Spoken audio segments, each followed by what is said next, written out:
తెలుగుదేశం, జనసేన, భారతీయ జనతా పార్టీలు గొడవలు పడాలి, వాళ్ళ మధ్యన విభేదాలు రావాలి అని కోరుకుంటుంది వైఎస్ఆర్ కాంగ్రెస్. ఎందుకు? విడిపోతే అధికారం వీళ్ళకు వస్తుంది, కలిసి ఉంటే అధికారం వాళ్ళకు వచ్చింది 14లో కానీ 24లో కానీ. విడిపోయినప్పుడు వైసీపీకి అధికారంలో వచ్చింది కాబట్టి విడదీసే ప్రయత్నం చేస్తూ ఎక్కడ ఏ అవకాశం దొరికినా దాన్ని వినియోగించుకునేలా చేస్తుంది. అయితే ఇక్కడ పాయింట్ అలా ఏంటంటే పవన్ కళ్యాణ్ విడిపోనక్కర్లేదు, గొడవ పడక్కర్లేదు. తెలుగుదేశం తన కార్యకర్తలని ఎలా అయితే చూసుకుంటుందో అలాగే జనసేన కార్యకర్తల్ని జనసేన అధినాయకత్వం చూసుకోవాలి. అలా చూసుకోకపోతే రేపు పొద్దున ఎవరు మిగులుతారు? మొదట్లో తప్పదన్నా అంటుంటాం. ఇప్పటిదాకా మనం ఎవరికి చూపెట్టాం? శత్రువుగా ఎవరిని చూపెట్టాం? జగన్మోహన్ రెడ్డిని చూపెట్టాం.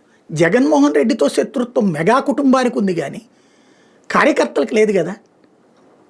ఇక్కడ ఆంధ్రప్రదేశ్ రాజకీయాల్లో చూసుకున్నప్పుడు జగన్మోహన్ రెడ్డికి నువ్వు వీళ్ళకి ఏంటి అసలు గొడవ కార్యకర్తలకి? లేదా పోనీ సామాజిక వర్గ సంఘర్షణలు కూడా కమ్మ కాపు సామాజిక వర్గాల మీద సుదీర్ఘకాలం జరిగింది తప్పించి బలిజా రెడ్ల మధ్యన ఎప్పుడు గొడవలు జరగలేదే. లేదా రెడ్డి కమ్మ సామాజిక వర్గాల మీద ఆధిపత్య పోరాటం జరిగింది తప్పించి కాపును రెడ్ల మధ్యన ఎప్పుడూ జరగలేదే. అసలు వాళ్ళకి ఎందుకు గొడవలు వస్తాయి?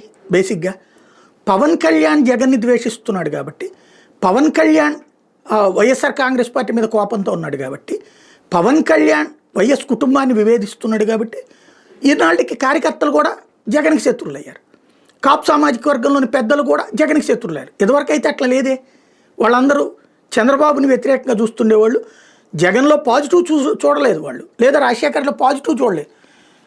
అదే సందర్భంలో నెగిటివ్గా కూడా చూడలేదు వాళ్ళు. వాళ్ళని ఇప్పుడు అలా చూడటంలో టర్న్ చేసుకోగలిగారు పవన్ కళ్యాణ్. అదొక మంచి ఓట్ బ్యాంక్ కింద క్రియేట్ చేసుకుంది. అయితే అంతవరకు ఆ ద్వేషం ఒకసారికి పనికి వస్తుంది, ఫ్యూచర్లో అలా పనికి రాకుండా పోతుంది. ఎందుకంటే తమకి ప్రయోజనాలు, తమ కూటమిలో ఉండి తమను ఎవరు గుర్తించినప్పుడు, తమకు ఏ పదవులు దక్కనప్పుడు, తాము కోరుకుంటే ఏది రాదు అనుకున్నప్పుడు ఎన్ని రోజులు అని చెప్పి ఉంటారు? ఎంతకాలం అని ఉంటారు? ఇంకోటి, ఇప్పుడు యువతరమే పవన్ కళ్యాణ్కి ఎసెట్. వాళ్ళు ఈ వయసులో ఉన్నారు కాబట్టి వాళ్ళకి పెద్దగా లోక జ్ఞానం లేదు కాబట్టి, సినిమాల జ్ఞానమే లోక జ్ఞానం కాబట్టి వాళ్ళు పవన్ కళ్యాణ్ ఏం చెప్తే అది రైట్ అంటున్నారు. కానీ ఇక్కడ నిజ జీవితంలో వాళ్ళు ఫేస్ చేసేటటువంటిది తెలుగుదేశం వాళ్ళు కూటమిగా వెళ్తున్నారు అక్కడికి, వీళ్ళని అక్కడ పట్టించుకోలేదు. ఓ సైకలాజికల్ ఫీలింగ్ అవి నేను కూడా పార్ట్ అనుకుంటాడు. కానప్పుడు ఏమవుతుంది? అలాగే మనకేదో పదవులు వస్తాయని అనుకుంటాడు. ఎందుకంటే తెలుగుదేశం వాళ్ళు నిజంగా వాళ్ళు 100కి 80% అర్హత ఉన్నవాళ్ళు, 80-85%. ఎందుకని? వాళ్ళు సుదీర్ఘకాలం పాటు పనిచేస్తున్నారు కాబట్టి. అదే సందర్భంలో మనల్ని 11 ఏళ్ళ నుంచి పనిచేస్తున్నారు కదా వీళ్ళకి ఏదో ఒక పదవి దక్కాల్సి ఉంది కదా. దక్కనప్పుడు ఒక అసంతృప్తి, పనులు జరగనప్పుడు ఒక అసంతృప్తి, ప్రభుత్వ కార్యాలయానికి వెళ్ళినప్పుడు టీడీపీ వాళ్ళకి పని జరిగి మనకి జరగకపోతే ఒక అసంతృప్తి.